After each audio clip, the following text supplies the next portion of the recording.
Hello दोस्तों, आप लोग का स्वागत है हमारे चैनल पर। आज मैं लाई हूँ आपके लिए बायोग्राफी अलेक्जेंडर की। तो शुरू करते हैं। अलेक्जेंडर सिकंदर का जीवन परिचय की बात करें तो सिकंदर का वास्तविक नाम अलेक्जेंडर थर्ड था और भारत में उसे सिकंदर कहकर संबोधित किया जाता था। अलेक्जेंडर तृतीय मैक्डोनिया का राजा और पर्शियन साम्राज्य का वो विजेता था, जिसे अपने जीवन में सबसे ज्यादा किए गए फौजी अभियानों के लिए जाना जाता है। ग्रीक इतिहासकारों के अनुसार अलेक्जेंडर ने पूरी दुनिया को जीत लिया था, इसलिए उसे विश्व विजेता के नाम से महान द ग्रेट भी लगाया जाता है। ये रहा अलेक्जेंडर। और ये है अलेक्जेंडर का नाम की बात करें तो अलेक्जेंडर थर्ड था, और उसके उपनाम की बात करें तो सिकंदर था। और उसके फादर थे फिलिप द्वितीय, और उनकी माता थी ओलंपिया, और उनकी सौतेली माता थी क्लेयोप्टेरा, और पत्नी वाइफ थी जो रोक्साना, और उनके नाना थे नियोप्टोलेमस। और जन्मदिन उनका है 20 जुलाई 356 ईसा पूर्व, और स्थान है पेला में। और शिक्षक के नाम उनके हैं डिस्टन लियोनिडास ऑफ एपिरोस और लाइसिमैक्स एरिस्टोटल। एरिस्टोटल को कौन नहीं जानता? अरस्तु। विशेषता उनकी है अलेक्जेंडर बचपन से ही एक अच्छा घुड़सवार और योद्धा था। गणित विज्ञान और दर्शन शास्त्र में रुचि थी। घोड़े का नाम बुसेफेल्स। और जीते हुए देश उनके हैं एथेंस, एशिया माइनर, पैलेस्टाइन, पूरा पर्शिया, सिंधु के पहले तक का तब तक का भारत का पूरा जो सिंध तट का इलाका था। मृत्यु उनकी हुई थी 13 जून 323 ईसा पूर्व। मृत्यु का कारण उनका मलेरिया था, और मृत्यु का स्थान बेबीलोन था। और नेक्स्ट बात करें तो उनके जन्म और परिवार के बारे में, तो अलेक्जेंडर का जन्म 20 जुलाई 356 ईसा पूर्व पेला में हुआ था, जिसको मैंने पहले ही बता दिया है। जो कि प्राचीन नेपोलियन की राजधानी थी। अलेक्जेंडर फिलिप द्वितीय का पुत्र था। तो उनके पिता का नाम फिलिप द्वितीय था, जो मैक्डोनिया और ओलंपिया के राजा थे। इनके पड़ोसी राज्य एपुरिस की राजकुमारी ओलंपिया उनकी माँ थी। अलेक्जेंडर के नाना राजा नियोप्टोलेमस थे। अलेक्जेंडर की एक बहन भी थी। इन दोनों की परवरिश वेला के शाही दरबार में हुई थी। उन्होंने अपने पिता को ज्यादातर समय सैन्य अभियानों या फिर विवाहोत्तर संबंधों में व्यस्त ही देखा था, इसलिए उनकी माँ ने अलेक्जेंडर और उसकी बहन की परवरिश में बहुत ध्यान दिया था। और बात करें उनकी शिक्षा की, तो अलेक्जेंडर प्रारंभिक शिक्षा रिश्तेदार उनके थे ईस्टर्न लियोनिडास ऑफ एपिरुस से ली थी, जिसे फिलिप ने अलेक्जेंडर को गणित, घुड़सवारी, धनुर्विद्या सिखाने के लिए नियुक्त किया था। लेकिन वो अलेक्जेंडर के उग्र और विद्रोही स्वभाव को नहीं संभाल सके। अलेक्जेंडर बहुत ही उग्र और विद्रोही स्वभाव के थे। इसके बाद अलेक्जेंडर के शिक्षक लाइसिमैक्स थे, जिन्होंने अलेक्जेंडर के विद्रोही स्वभाव को नियंत्रित किया और उन्हें युद्ध की शिक्षा दीक्षा दी। जब वो 13 वर्ष के थे, तब फिलिप ने सिकंदर के लिए एक निजी शिक्षक एरिस्टोटल को नियुक्त किया। एरिस्टोटल को भारत का अरस्तु कहा जाता है। और अगले 3 वर्ष तक अरस्तु ने सिकंदर को साहित्य की शिक्षा दी और वक्पटुता भी दिखाई। इसके अलावा अरस्तु ने सिकंदर को रुझान, विज्ञान, दर्शन शास्त्र, मेडिकल क्षेत्र में भी जगाया। ये सभी विधाएं कालांतर में सिकंदर के महत्वपूर्ण हिस्सा बन गई। तो अलेक्जेंडर और उनका युद्ध कौशल की बात करें तो अलेक्जेंडर ने अपने पिता द्वारा मैक्डोनिया को एक सामान्य राज्य से महान सैन्य शक्ति के में बदलते देखा था।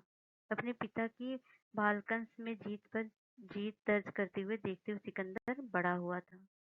तो 12 वर्ष की उम्र में ही सिकंदर ने घुड़सवारी बहुत अच्छे से सीख ली, और उन्होंने अपने पिता को तब दिखाई जब सिकंदर ने एक प्रशिक्षित घोड़े बेसुफेलास को काबू में किया, जिस पर कोई नियंत्रण नहीं पा रहा था। इसके बाद प्लूटार्क ने लिखा, फिलिप और उनके दोस्त पहले चिंता भरी खामोशी से परिणाम की प्रतीक्षा कर रहे थे, और ये मान रहे थे कि फिलिप के पुत्र का करियर और जीवन अब खत्म होने वाला है।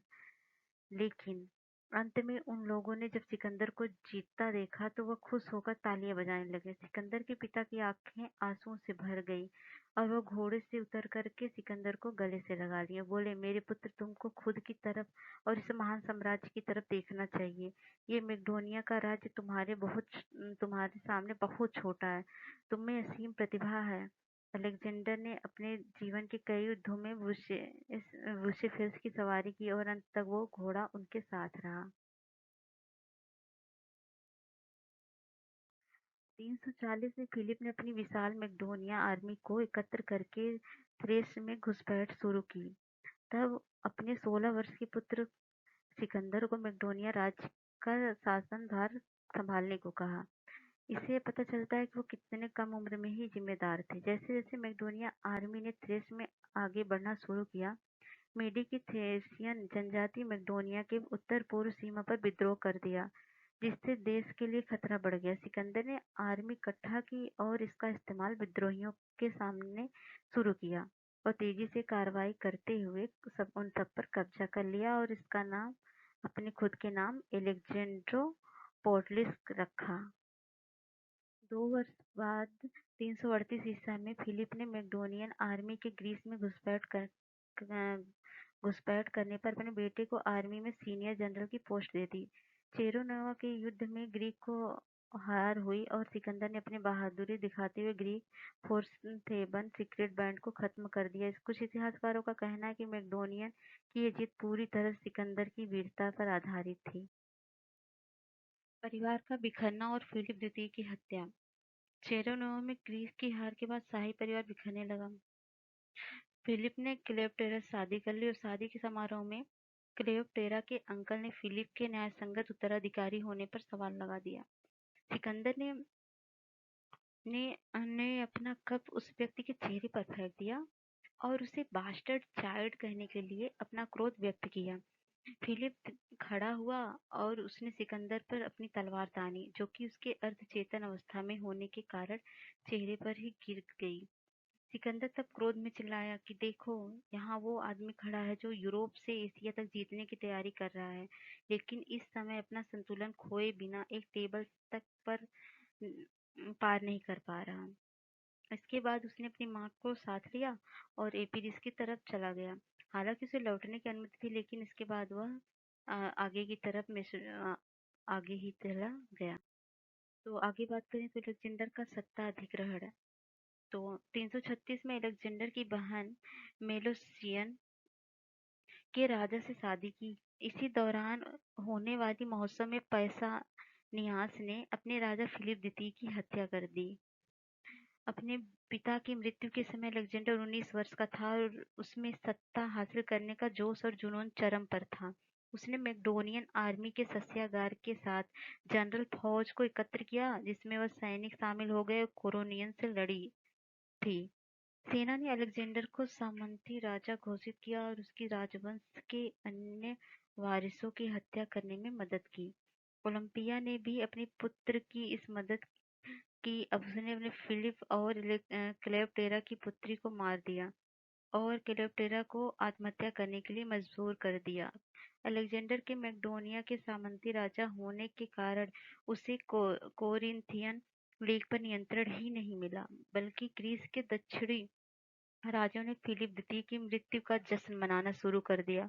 उन्होंने विभाजित और स्वतंत्र अभिव्यक्ति शुरू की। एथेन के पास भी एक खुद का एजेंडा था। डेमोक्रेटिक डेमोस्थेनस के नेतृत्व में राज्य को लीग का चार्ज मिलने की आशा थी। उन्होंने जैसे ही स्वतंत्र आंदोलन की शुरुआत की, अलेक्जेंडर ने तुरंत अपनी आर्मी को दक्षिण में भेजा और उन्होंने अपना नेतृत्व मानने के लिए कहा। तो 1336 के अंत तक कोरिन्थियन लीग से संबंधित शहरों ने ग्रीक राज्यों के साथ पुनः संधि कर ली, जिसमें एथेंस ने इसके लिए मना कर दिया। उसने सबल सेना को पर्शियन राज्य के खिलाफ लड़ने को भेज दिया, लेकिन युद्ध की तैयारी करने से पहले अलेक्जेंडर ने 335 में थ्रेशियन जनजाति को पराजित करके मैक्डोनिया के उत्तरी सीमा को सुरक्षित किया। तो अलेक्जेंडर का विजय अभियान क्या है? तो अलेक्जेंडर जब अपनी उत्तरी अभियान को खत्म करने के करीब था, उसे खबर मिली कि ग्रीक राज्य के शहर में थेबेस ने मैक्डोनियन फौज को अपने किले से भगा दिया। अन्य शहरों के विद्रोह के डर से अलेक्जेंडर ने अपनी सेना के साथ दक्षिण का रुख किया।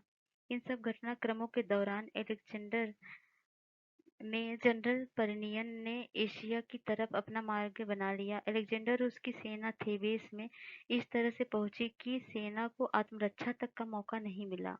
अलेक्जेंडर का मानना था कि थेबेस को तबाह करने पर अन्य राज्यों पर भी उसका डर कायम होगा। उसका यह अंदेशा सही साबित हुआ। ऐसा करने पर एथेंस के साथ ग्रीक के अन्य शहर भी मैक्डोनियन राज्य के साथ संधि करने को तैयार हो गए। तो 334 में अलेक्जेंडर एशियाई अभियान के लिए नौकायान शुरू किया।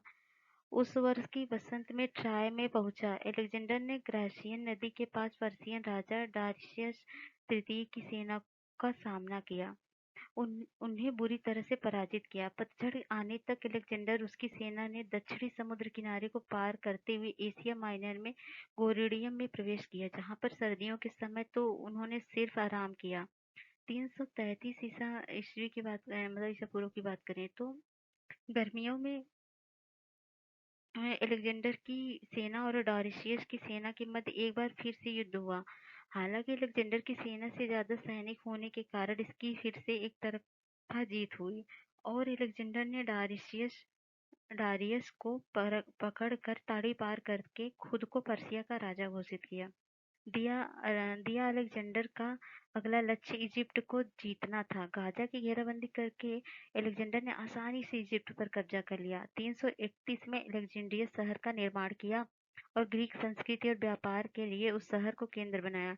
इसके बाद अलेक्जेंडर ने गौंगमेला के युद्ध में पर्सिया को हरा दिया। पर्सियन आर्मी की हार के साथ ही अलेक्जेंडर बेबीलोन का राजा, एशिया का राजा और दुनिया के चारों कोनों का राजा बन गया। अलेक्जेंडर का अगला लक्ष्य ईस्टर्न ईरान था, जहां उसने मैक्डोनियन कॉलोनी बनाई और अरिमाजेस में 327 किलो पर अपना कब्जा जमाया। प्रिंस एक्जियोर्टेस को पकड़ने के बाद उसने प्रिंस की बेटी रोक्साना से विवाह भी किया।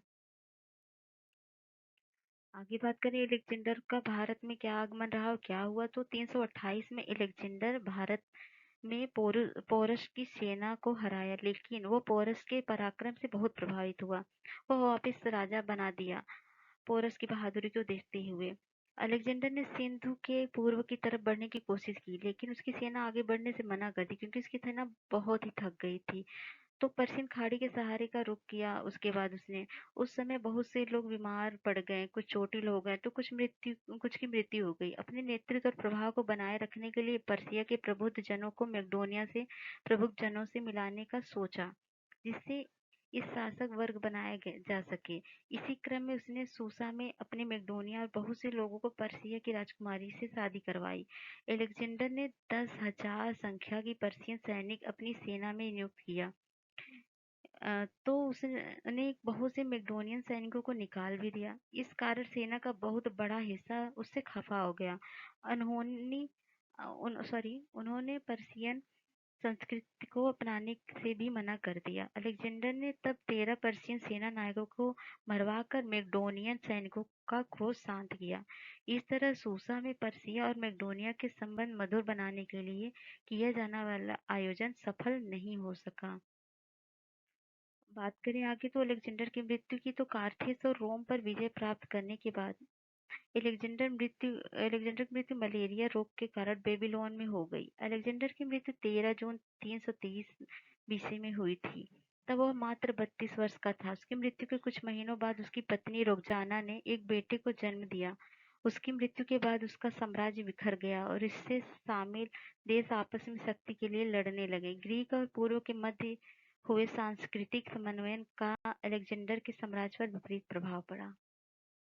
तो आपको ये कहानी कैसी लगी, ये बायोग्राफी कैसी लगी? अगर आपको और भी बायोग्राफी सुननी हो तो आप जरूर बताइएगा। Thanks for watching. Bye bye.